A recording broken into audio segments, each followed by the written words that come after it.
Hey, what is going on, everybody? It's your favorite Introvert here, and today we're going to be talking about the camera style for the Mavic 2 Pro and some of the settings that I have found that have worked best for me in resulting in some of the best picture quality possible. So without any further ado, let's get into it.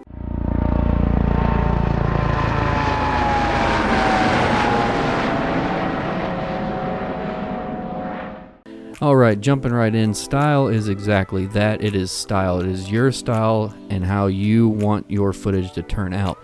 So if the settings that I provide in this video aren't exactly to your style, feel free to change them. That's what they're here for.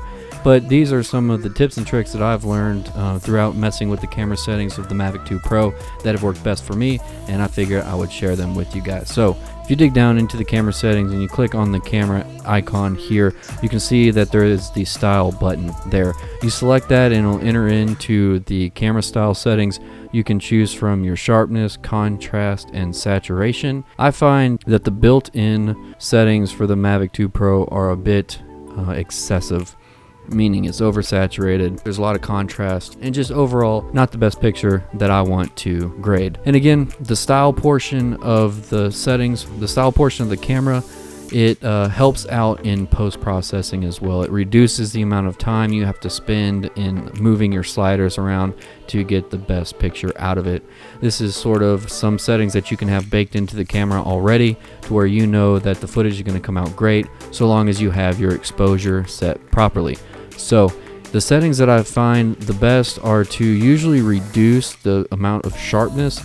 I find that the default sharpness is a bit too much, so I like to soften it up a bit, as well as the contrast and saturation. I found that the saturation is way overloaded, so I like to reduce that to about -2 here. And for contrast, it honestly, it depends on the amount of light that I have. If it's low light settings, then I usually reduce the amount of contrast to help boost up in the shadows to kind of give a better picture quality. If you have too much contrast, then that's going to thicken your shadows, making everything darker, and can produce some grain if you're not too careful. So my typical settings for sharpness is usually -1.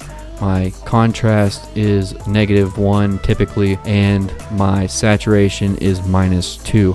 Again, these will usually change depending on the light situations, but this will get you in the near ballpark to where if you're having troubles with your exposures, you can go ahead and go back into the style settings and create it however you want it to feel. Again, these settings are extremely dependent on your exposure, so if you're not exposed properly, then your picture quality is going to come out not as good as it could be. So just keep an eye on your exposures. I know in the screen it definitely looks better than what you're recording with and what it actually is, so definitely have that histogram up. Use the histogram. Keep a good eye on the histogram. Remember, your darks are on the left and your lights are on the right.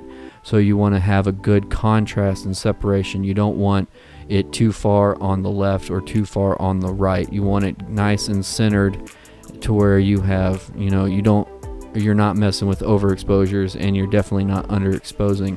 If at all possible, overexpose slightly instead of underexposing. It's a lot easier to drop the shadows in post than it is to try to bring detail out of the shadows after the fact. So remember that. Always try to shoot, if anything, you'll never go wrong shooting a little bit overexposed. Now, I'm not talking about pegging it out on the right. I'm talking about just leaving it a little overexposed to maybe +2 in exposure value or 2.5 exposure value, and that'll be shown in your camera settings as well. If you go in there, you'll see in the manual camera settings at the bottom hand, it'll show your exposure value.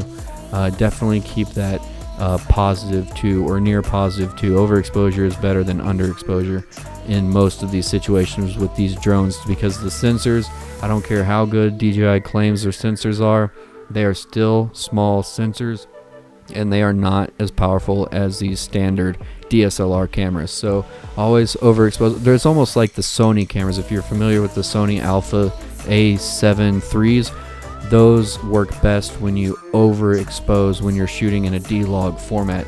And again, these styles are best in D-Log. So while you're shooting in D-Log, keep your exposure value set a little higher than you typically would in your standard shooting, and you should be good to go. So So I hope you found this video helpful. I hope you enjoyed it. If you did, smash that like button. If you're not a subscriber, please consider doing so. I appreciate your support, and I will see you next video.